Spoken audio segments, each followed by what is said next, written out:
There are a few obvious things about the Range Rover. It is a big, expensive luxury 4x4. No one that buys one will actually ever take it off-road, and chances are there will be at least one in that long convoy of black cars with blue lights that likes to push people off the highway every now and again. But for me, there is one other obvious thing about it, and that is, it's one of the best cars on the planet.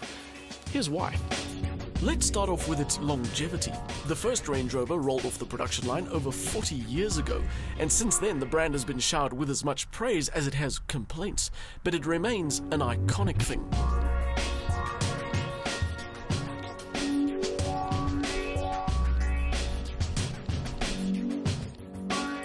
This latest generation is as advanced a car as you can hope to find, not just in the 4x4 market, but in any market. It is an impressive looking thing, and although it's not exactly new, it still gets a lot of attention on the road, and things like the LED detailing help keep the look bang up to date.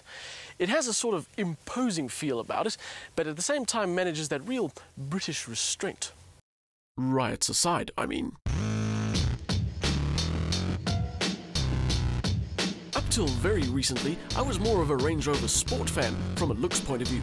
There was always something about this Ranger that I didn't quite get, and it had to do with the rear of the thing.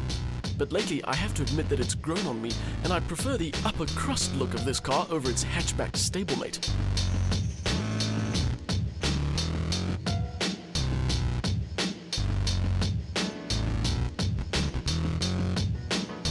It's a prize fighter in a suit, this car. Super stylish and fantastically classy, but at the same time big, strong, and quietly intimidating.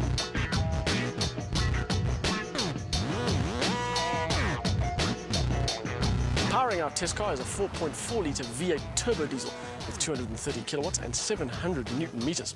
Now, ordinarily, your choice between petrol and diesel is for obvious reasons, things like better fuel consumption or more torque. Well, the good news is in a Range Rover, torque is never a problem. You can have this engine or the V8 supercharged petrol.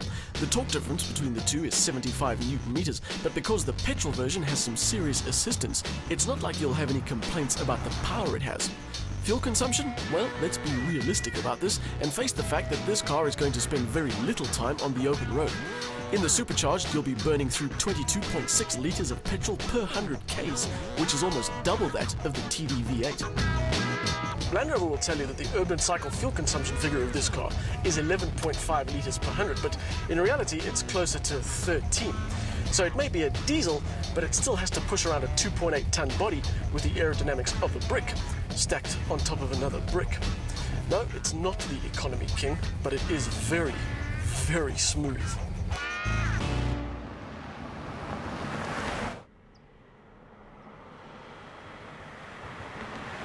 It's the kind of smooth that has you double-checking the badge on the back to see that it really is a diesel motor.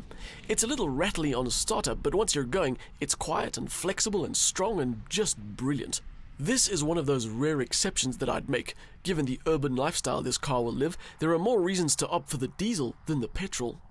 Adding to the smooth operation is an 8-speed automatic gearbox. Now, Land Rover have borrowed Jaguar's rotary gear selector, but this car also has paddles for when you're feeling sporty. A word of advice though, despite its four-wheel traction and its air suspension and all its electronic trickery, this is not a car that likes to be hustled through the corners.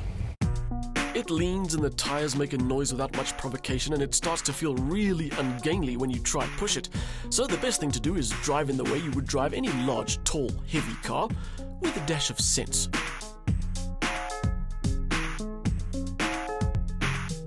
Besides, with an interior like this, why would you want to rush? Space, luxury, technology, the Range Rover has it by the ton. A particular highlight is the TFT screen with its virtual instruments. But this car isn't all about the toys. The creature comforts include everything, right down to a heated steering wheel. The finishes and materials are as you'd expect for the 1.2 million rand asking price, with leather, aluminium and gloss black plastics adding to the air of pure snobbery. It's a great place from which to look down upon your fellow road users as you enjoy the very best of British luxury. The center console is now less cluttered thanks to the rotary controller and the redesigned terrain response controls. Even the rear passengers get spoiled with an in-car DVD setup, complete with a remote control that would look more at home in your, home. And now a special plea to anyone in the market for one of these: take it off-road, please. Use the surround camera system and the terrain response. Go see for yourself how impressive all the clearances are. This is an unbelievably capable off-road machine, and if you don't hit the dirt, a significant part of your investment will be wasted. The best thing about the Range Rover is most obvious when you combine all its attributes. It will take you just about anywhere you want to go. It'll take you there quickly and comfortably, and it'll wrap you up in pure style and luxury while it does it. This car is capable in the true sense of the word, and that for me means that the Range Rover is still one of the best cars in the world.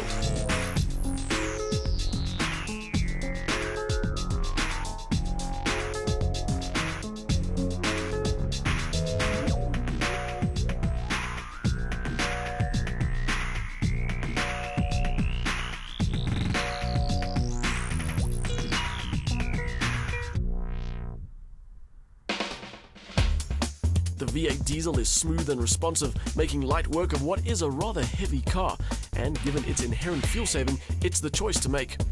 The Range Rover is a good-looking, luxurious machine, offering the best all-round motoring experience regardless of the terrain. It just doesn't like corners very much.